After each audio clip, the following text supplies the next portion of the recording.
Ini asli real teman-teman. Masih ada orang yang mencari jalan pintas, dianggaplah pesugihan sampai saat ini. Yang bernama siapa? Yang bernama Mulyono tadi. Ingin membuktikan bahwa sampai saat ini. Nah itu teman-teman. Iya mas, itu mas orangnya mas. Lah itu mas. Tempatnya di belakang bukit sini mas. Bukit di Bukit sini, tapi nggak ada akses jalan buat kendaraan. Buat sepeda kita berarti parkir Berarti di sini. ya parkir di sini. Parkir di sini aman ya? Aman, jauh dari pemukiman mas. Terus kita lewat mana ini ceritanya? Kalau ke sana lewat sini aja mas. Ada jalan gitu. Buat jalan sendiri, soalnya nggak ada akses jalan buat ke sana. Kita lewat dari sini, Ya. terus ke sana. Tapi di sana masih ada sedikit-sedikit anulah pepohonan yang agak-agak tumbun. Jadi kita terabas ke sana aja. Cuma ini satu-satunya akses buat ke sana mas. Oh gitu ya.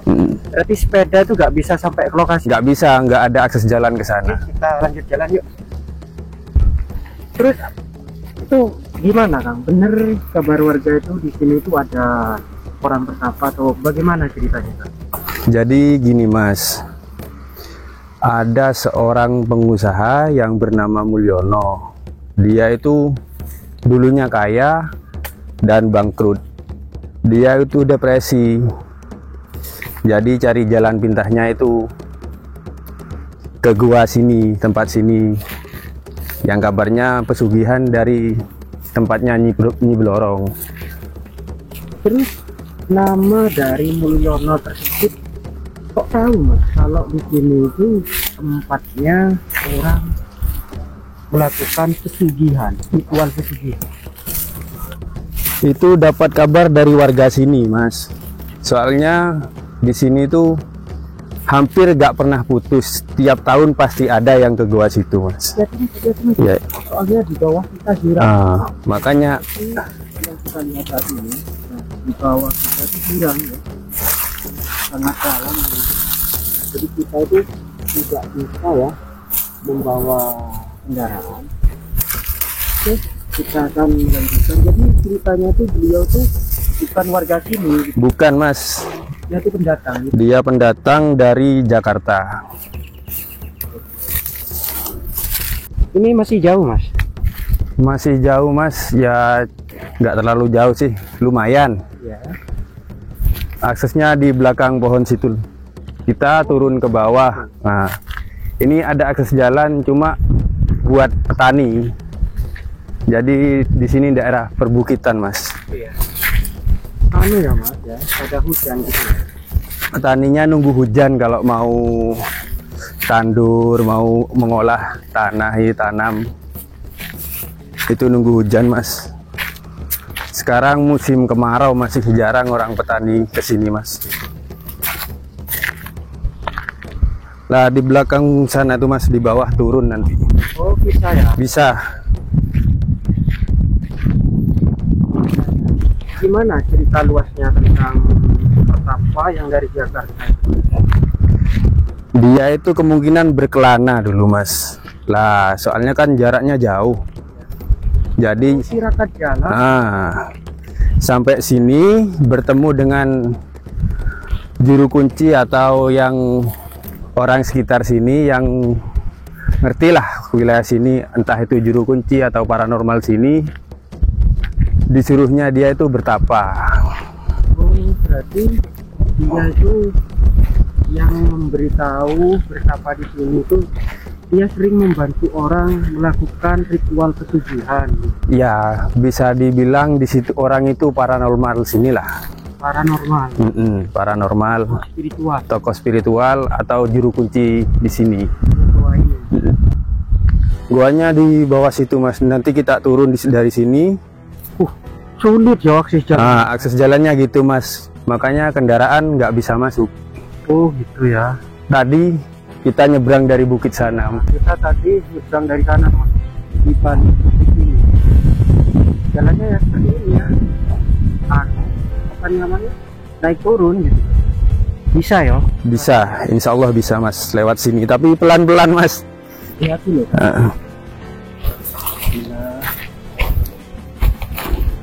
Itu nih ya. Kalau hujan nggak bisa lewat, Mas.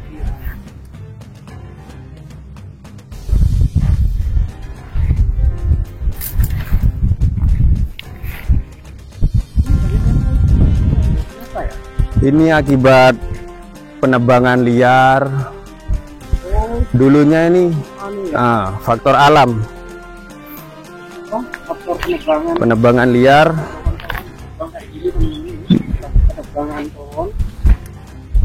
Jadi akibatnya itu tanahnya itu longsor gitu ya. Kalau nggak ditebang kan kekuatannya dari akar-akar pohon itu, Mas. Retak ini gak bahaya kan? Insya Allah nggak bahaya, Mas.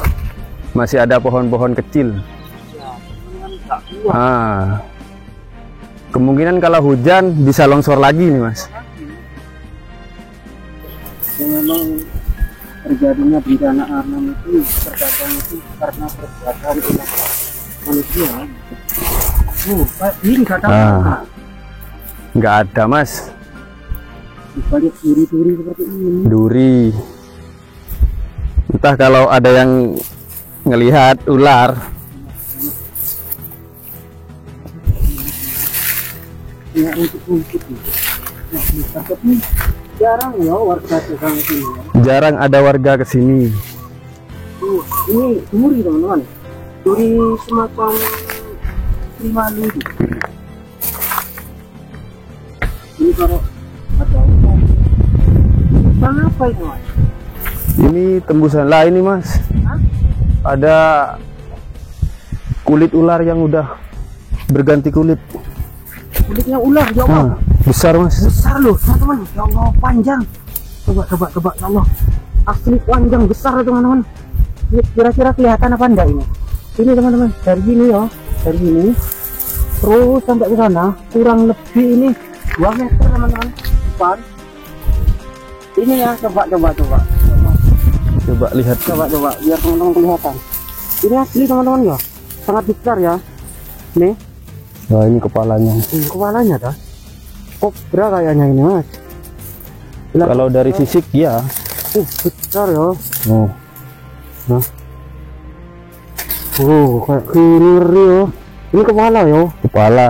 Ini asli real teman-teman. Oke, dan panjangnya sekitar 2 meter ya. Bisa lebih. Lebih 2,5 meter lah. Berarti di dalam lubang-lubang ini ada ular ya. Loh, ada hewan. Ada hewan misterius teman-teman. Kucing apa itu, macan dah. Loh, hilang. Kayak kucing hutan. Oh, berarti di sini masih ada yo. Masih ada. Apa namanya, macan akar yo. Macan akar. Masih ada, cuma jarang menampakkan, Mas. Jarang ya. Nah, Berarti kita itu termasuk kebetulan melihat. Kembali lagi dengan cerita tentang goa ini seperti apa, itu luasnya, Mas? Goa ini dikenal sebagai Goa Nyi Blorong. Goa Nyi Blorong. Dan ada orang pintar yang mengerti tentang goa ini, dan dia sering membantu orang yang ingin mendapatkan pesugihan di sini, Mas. orang yang melakukan Ritual pesugihan. Lah itu goanya, Mas. loh, besar gitu, Mas. Berarti goa ini Sering bukan ritual pesugihan betul, Mas. dan kenal oleh masyarakat di tempat itu. Penghuni atau yang menguasai goa ini ketika itu Nyi Blorong gitu ya,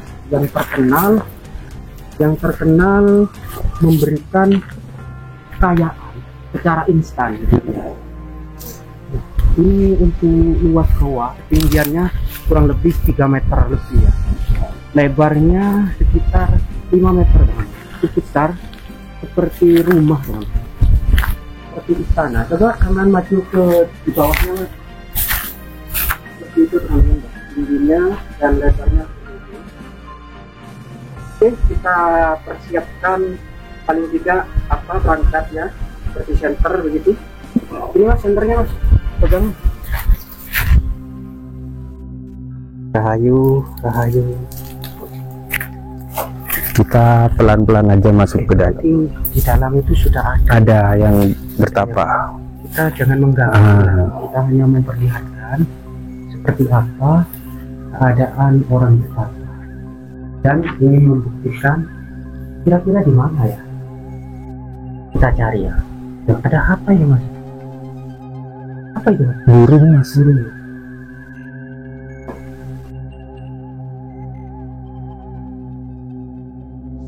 Hati-hati mas. Hati-hati. Ya, Kosong ya. di sini kosong. Di sebelah sana. Di sebelah juga ada mas, tapi kita hati-hati biar kita tidak mengganggu. Iya. Ada. Di sini mas, lihat apa ini? Oh longsor ya. Ini nggak akibat longsor itu mas. Kalau hujan, ya tadi tuh gara-gara penebangan liar. Penebangan liar. Ada ruangan lagi ya? Ada, tapi nggak tembus kayak mas. Coba. Ada ruangan? Nggak ada mas. Luas juga ya. Oh. Loh, itu apa mas? Lubang-lubang itu mas? Ular mas? Bukan mas. Ular kayaknya mas. Lubang ular itu mas. Nah ini Lubang ular mas, jangan ganggu. ada kulitnya ular tuh mas. Iya, jangan. Ayo kita cari apa itu mas. Hati-hati tapi ya, kita jangan mengganggu ya.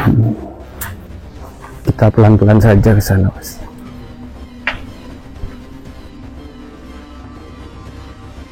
Bosan ya.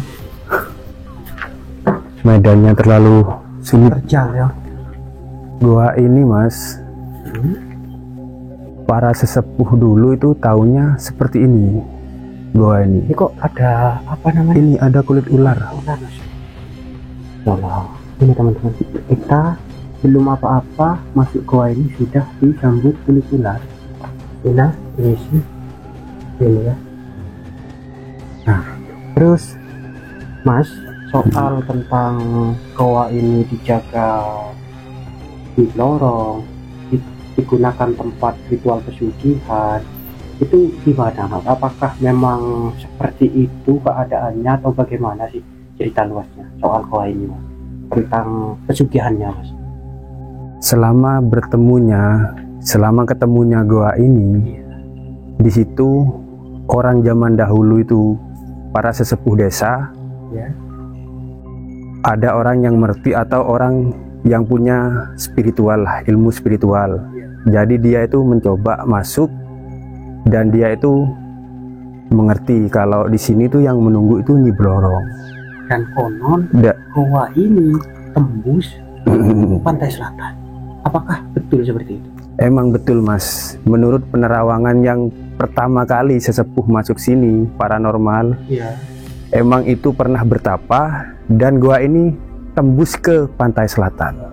Dan difungsikan sampai saat ini. Masih berfungsi, bahkan sampai saat ini masih ada orang yang mencari jalan pintas, dianggaplah pesugihan.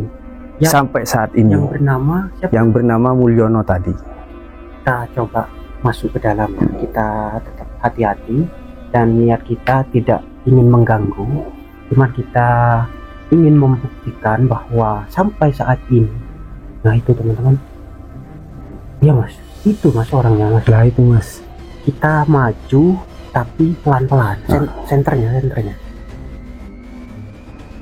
kita ambilnya dari jauh aja mas, iya, jangan terlalu jangan dekat. terlalu.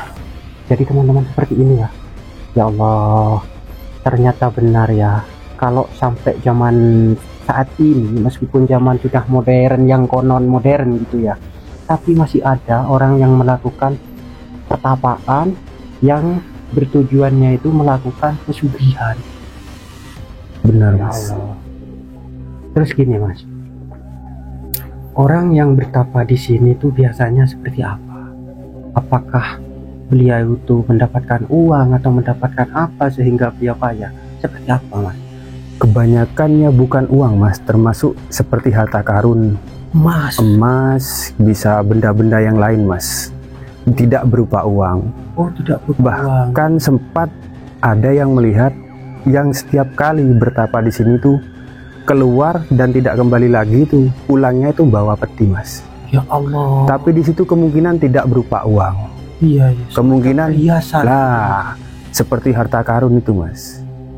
Itu hadiah dari Nyi Blorong. Kemungkinan kan orang itu kebanyakan yang depresi akibat gimana gitu tuh, Mas. Sehingga Beliau cari jalan pintas, cari pesugihan.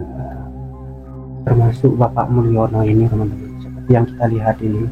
Jadi beliau jauh-jauh dari Jakarta ya, berkelana dan sampai ke daerah sini, teman-teman ya, hingga beliau itu melakukan hal yang seperti ini.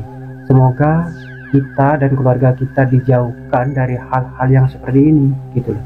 Amin, amin. Kita tidak bisa melarang seseorang itu melakukan hal-hal yang seperti ini karena itu hak mereka.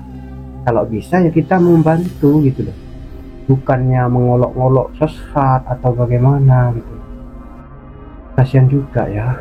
Semoga saja sih kalau masalah usaha, semoga usahanya itu berhasil. Amin. Tapi memang terus terang ya, jangan sampai kita itu melakukan hal-hal yang seperti itu. Ya Allah, mungkin kita mundur, Mas, biar ya, biar dia lebih fokus kita lagi. Ceritanya tuh sambil berjalan keluar, Mas, biar tidak mengganggu beliau. Oke, sudah berapa hari, Mas, Pak Mulyono yang bertapa di sini, Mas? Dari sepengetahuan saya, Mas, Pak Mulyono itu sudah hampir 1 minggu bertapa di sini. 1 minggu. Soalnya dia itu kalau mau makan atau minum itu, Mas, dia tuh jarang keluar. 1 kali 24 jam itu keluarnya cuma 1 kali pas setelah azan maghrib, Mas. Oh, berarti beliau itu tetap makan, minum. Ini kan banyak orang yang bertanya, emang bertapa itu gak makan, emang bertapa itu gak minum dan lain sebagainya. Artinya bertapa itu tidak menetap sampai sekian tahun atau sekian bulan. Ternyata enggak, Mas. Tidak, Mas. Tapi semua yang bertapa di sini termasuk Pak Mulyono ini, beliau ini keluarnya habis adzan maghrib dan itu ke rumah warga, minta makan minum selama bertapa bertapa. Cuma sekalinya sama warga dibekali makanan, dia tidak mau. Beliau itu cuma minta dibekali air putih saja. Jadi siang dan malam itu beliau itu makannya cuma satu kali. Bukan beliau saja, dari pertama yang kebanyakan orang yang keluar dari gua sini untuk makan minum itu setelah habis adzan maghrib. Artinya semua pertapa yang bertapa di sini itu melakukan aktivitas istilahnya makan atau minum gitu, itu pas maghrib gitu. Jadi seperti itu, teman-teman ya. Keadaan goa ini seperti ini. Mulut goanya cukup lebar dan luas ya, dan cukup pengap di sini. Bagaimana keadaan Pak Mulyono? Tentunya lebih parah dari kita gitu, karena di sini udaranya sangat pengap gitu ya. Guys, seperti itulah keadaan Pak Mulyono yang datang dari Jakarta bertapa untuk melakukan ritual pertapaan itu untuk pesugihan Nyi Blorong. Semoga kita terhindar dari hal-hal yang seperti ini. Semoga tayangan bermanfaat. Salam budaya, salam lestari Indonesia Jaya. Assalamualaikum warahmatullahi wabarakatuh.